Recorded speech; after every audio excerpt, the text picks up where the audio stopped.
Michael Wilson with a global business update, joining us from London. Good morning, Michael. Good morning. Hello there. Okay then. So first of all, the stocks trying to, I suppose really everything is overshadowed by the US inflation figures out later today, but we've had consumer prices in from China, and they increased 2.7% in July compared with the same period in 2021. That's the most since 2020. There's a feeling there that, you know, the lockdowns are sort of moving away very, very slightly. People are actually getting back to buying things and so on, and inflation is rising a little bit. Hong Kong down very, very slightly. Meituan JD.com fell 4.2 and 4.29%. Respectively, healthcare and consumer stocks also dragging the Hong Kong sector down very, very slightly. So basically, underlying inflation pressures remaining fairly limited. I think that's the view as far as China's concerned. Those figures out from SoftBank that we had yesterday, that record $23.4 billion quarterly loss. It could be pushing SoftBank towards going private. Now, here's what could happen. I'm not saying it is happening, but it could happen. It might be getting rid of operations like Fortress Investment Group and focusing on its two vision funds. Those are clearly the challenges for the company going forward. How will it reshape itself? So, as far as the United States is concerned, let's turn our attention there. Those are the big numbers, really. The July inflation report.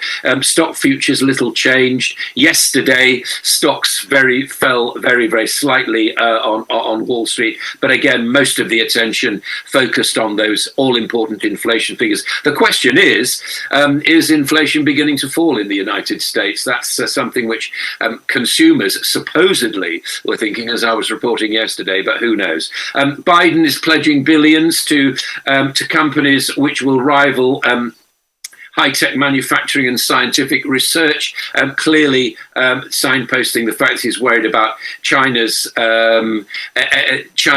lead in this area. Business groups have long been pushing for more government support, citing the need to reduce reliance on China. Global shortage of microchips.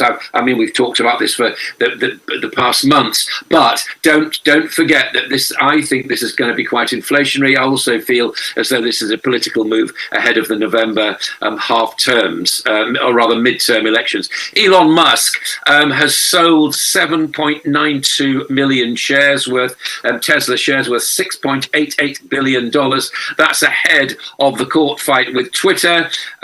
He actually was asked a while ago, was that the last when he last sold? And he said, yes, it was. Well, it clearly isn't. He's now saying that this is the final one before Twitter and he go to court, or indeed the deal, which he's still hopeful of closing. Quite surprisingly. Coinbase shares have dropped as well on billion-dollar losses in second quarter, and revenue misses as well. Gradually, the idea that crypto is reducing in value, I think that's all you can say about that at the moment. The relatively good news is that global shipping costs are easing, aside from those military exercises in the Taiwan Strait. If you look at the cost of shipping a 40-foot metal box, which is sort of standard containerized, those costs are down about 45% from their peak, and the number of vessels actually queuing outside Los Angeles, for example, which is a very large port, is down 75%. Well, the United Kingdom is concerned.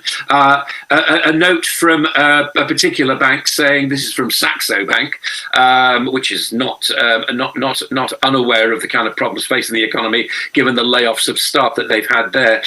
Britain is becoming an emerging market economy. All the usual signs: inflation, recession, and all the rest of it. The only thing that's not happening is a run on the currency. And the Bank of England and the British pound still holding firm. As far as the UK leadership battle is concerned, who will be the Prime Minister?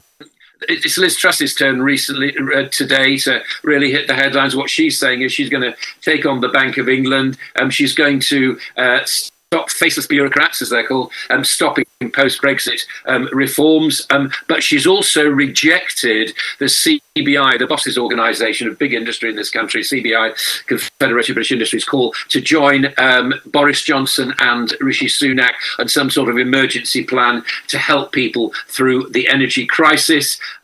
Household debts. Households are already in debt as energy bills rising. About a quarter of households apparently almost over £206 on average. It's likely that ministers will hold talks tomorrow. Now, these ministers, of course, this is Chancellor for the moment, Nadhim Zahawi, and Business Secretary for the moment, Kwasi Kwarteng, meeting senior energy officials, senior companies to see what can be done.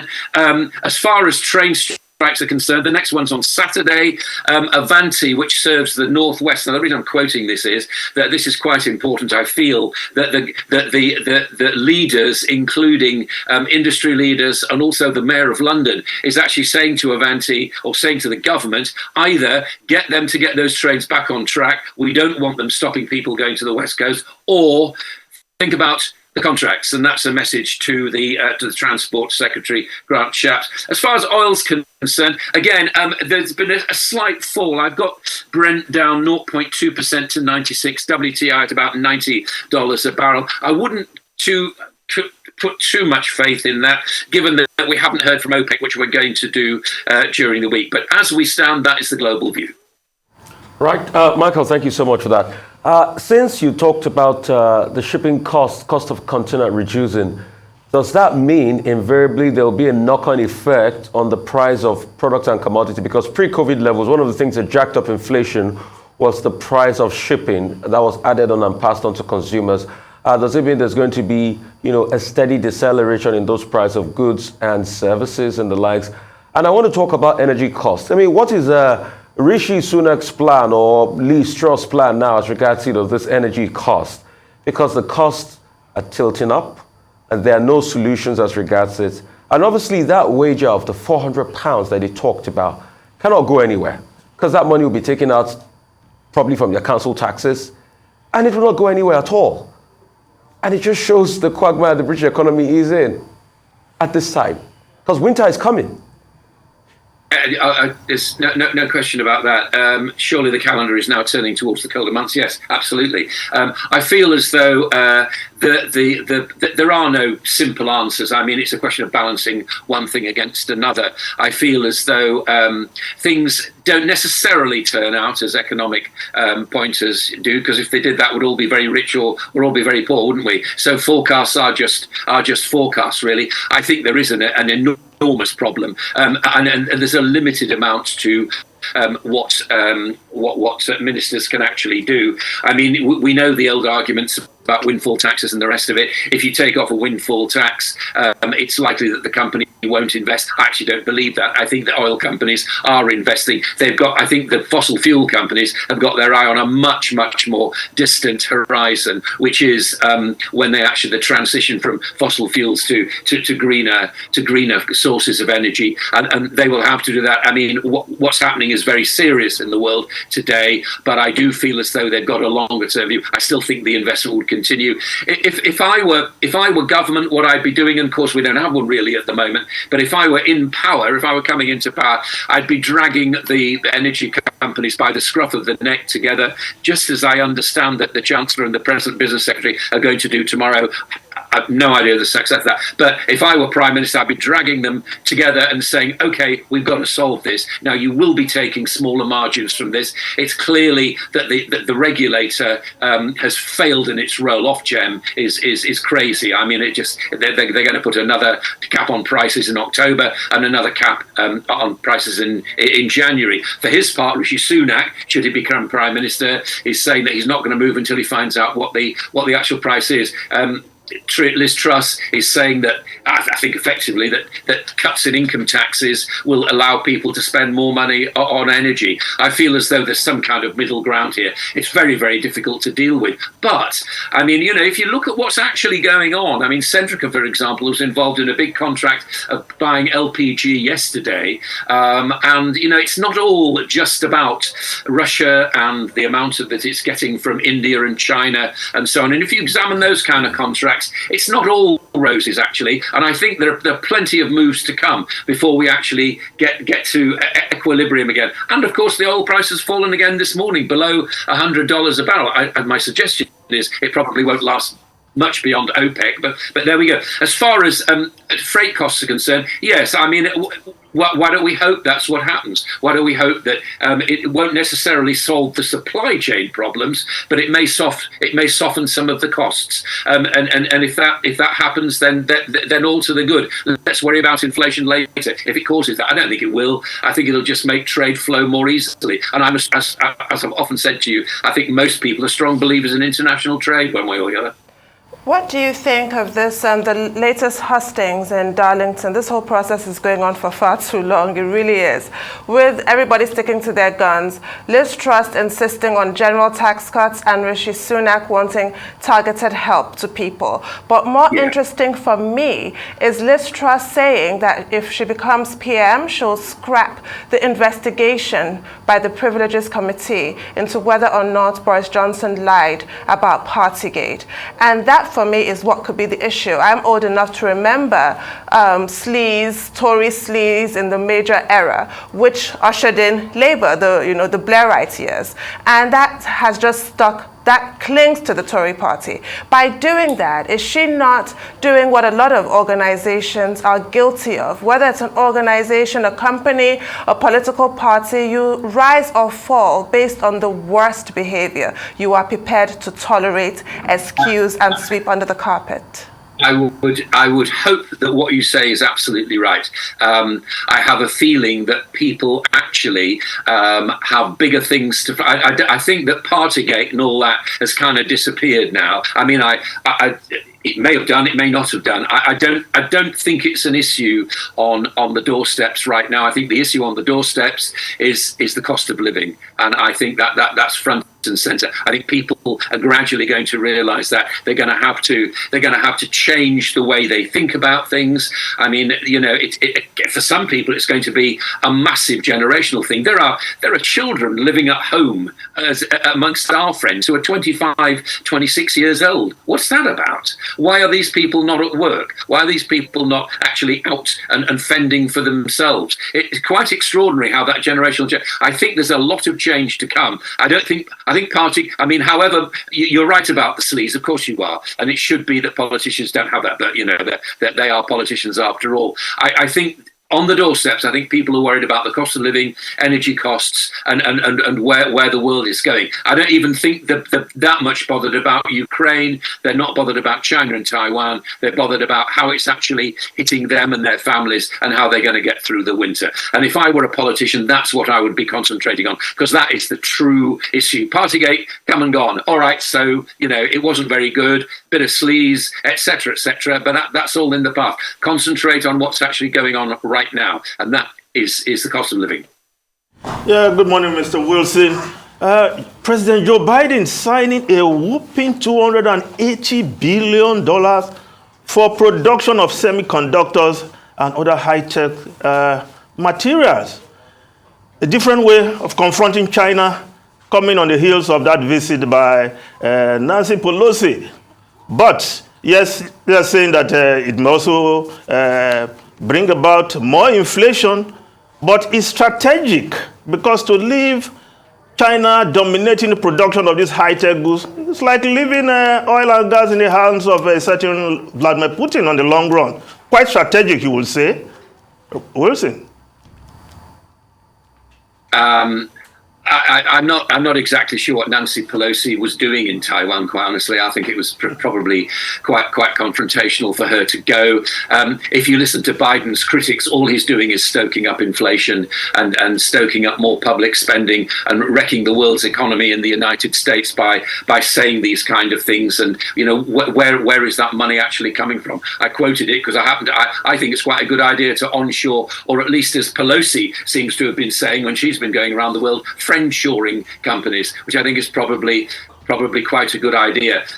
As far as Russia is concerned, I wouldn't actually, you see, that the problem with Russia is we do not know, as I keep saying, we don't know what the true figures are. We hear a lot, for example, about a trans-Siberian pipeline. Now, if you look at that, is there any evidence that that is actually there right now, or is it planned and is it on paper? And what's the capacity of it? And how does it compare with the capacity of gas, which is actually not now flowing to Europe and has got to flow somewhere else? And where is Russia actually going to store the gas and the oil that it's not managing to sell around the world, and so on? These are imponderables which we don't really know the answers to. So I can't really comment about Russia. I just place those kind of doubts. But as far as Biden is concerned, he seems to be spending his way into the November half-term elections, mid-term elections, and if the U.S. economy can cope with that,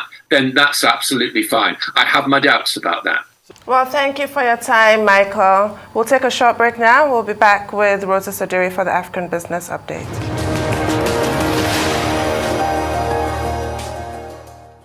Welcome back to the morning show.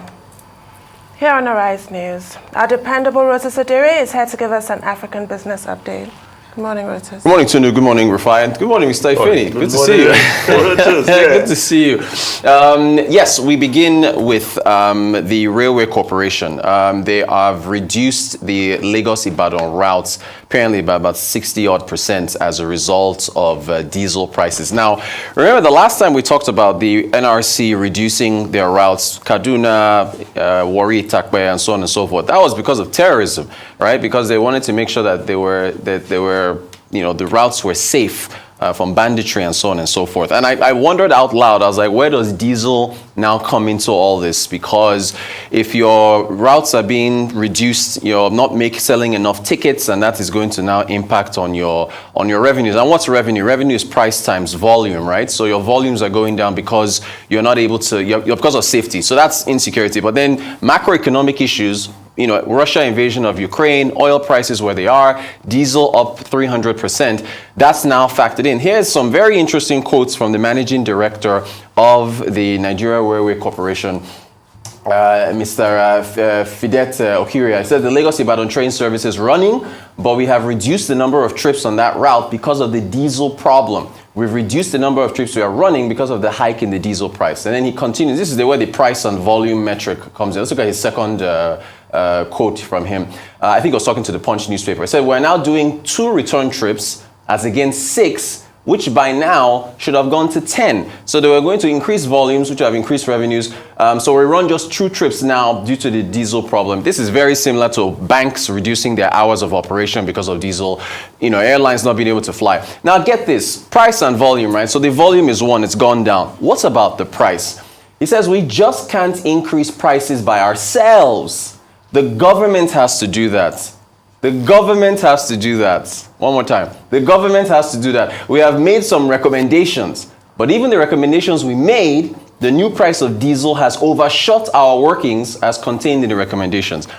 So there is this issue, of course, of the fact that Nigeria and price caps and price controls. The NRC is not able to independently move prices in relation to macroeconomic issues. That has to go through the Ministry of Transportation.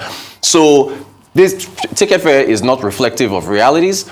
It's also probably being subsidized, and that now calls into question how profitable the NRC is. So you've got these twin blows of insecurity reducing the amount of routes that they can use. And then even when they do go on those routes, the price of diesel doesn't even make the routes profitable for them. It's just like what we talked about with Air Peace yesterday and the South Africa routes, where they shut that down temporarily because of Jet A1 fuel and the fact that there's this tit for tat between Nigeria and South Africa, where Nigerians trying to fly to South Africa, they're not getting visas. South Africans trying to fly to Nigeria, they're not getting visas either. And so Air Peace could not justify flying that route. So this is the issue that we're facing here. So it's, you know, this diesel matter, it's just really, really impacting. But we have to address this subsidy issue, and a government that continues to artificially keep prices low for one social reason or the other that just does not reflect economic realities. We go to Kenya.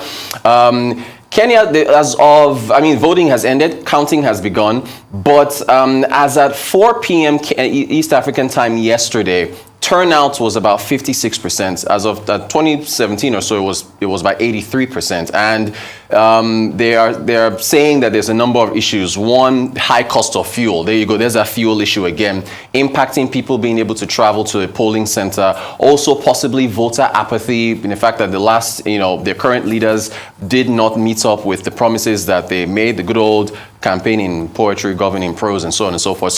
But then it's early days. Now, there's an update. It looks like, according to, if we take a look at, this is unofficial, I need to stress this. It's from the Daily Nation newspaper in Nairobi. You know, when elections are going on, the different media outlets have their correspondents at different polling stations, so they take account of counting. This is not official. It is not from the Electoral Commission of Kenya. So William Ruto, Deputy Prime President, he is actually, according to the Daily Nation, 50.9%. Raila Odinga, who is being backed by Uhuru Kenyatta, the president, 48.5%. This is with about 1.3 million ballots cast so far. Again, this is unofficial. It is coming from one of the newspapers there that have been tracking the election. So we'll see. Again, it's still quite a ways to go with respect to that election. They've said, we went over the metrics yesterday, 7 days is the max on which they will announce the results. And then an interesting update from WhatsApp. Take a look at this tweet. WhatsApp is, it says here, rethinking your messages.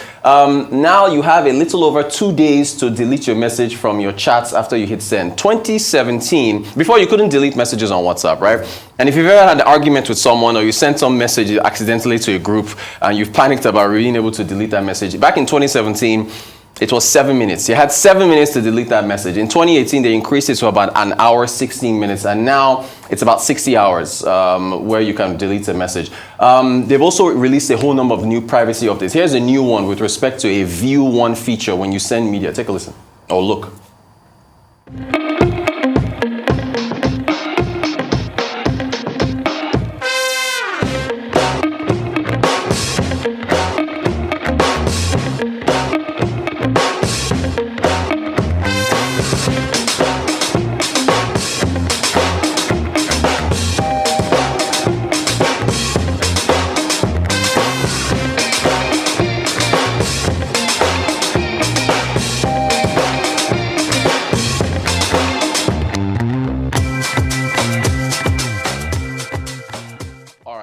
So as you know, Facebook owns, or Meta owns WhatsApp. Facebook has come under, every time elections come up, Facebook comes under this immense pressure, not just for curbing fake news, but also for privacy matters, right?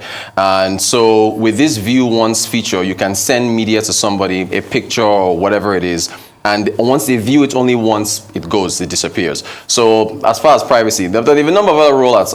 Another thing is that you can now control how many people see you online. Don't know if you've gotten messages where somebody sends you a message and says, Tundu Rufai, what, you're online? I sent you a message, you haven't answered it, which is kind of annoying, right? Because you almost feel like you're being stalked. So you can now update and set it to where each of your contacts, you can determine, I can basically determine that only Rufai, Tundu, and Mr. Ifeni can see whether I'm online on WhatsApp, and nobody else can see that. Only the three of you would be able to do that. So you can update that. And then you can also now exit a group without a public notification. So only the admin will get that notification that, Rufai or whoever else has exited this group. Is no longer something public where people now say, oh, why did you leave the group? Really lovely.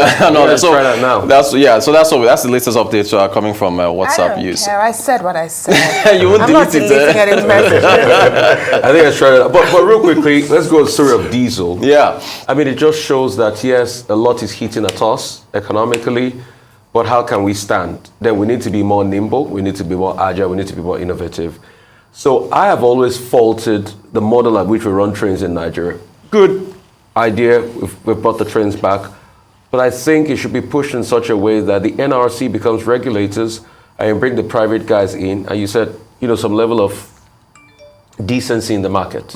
That's the way it's being run everywhere in the world, and that's the way it can be sustainable.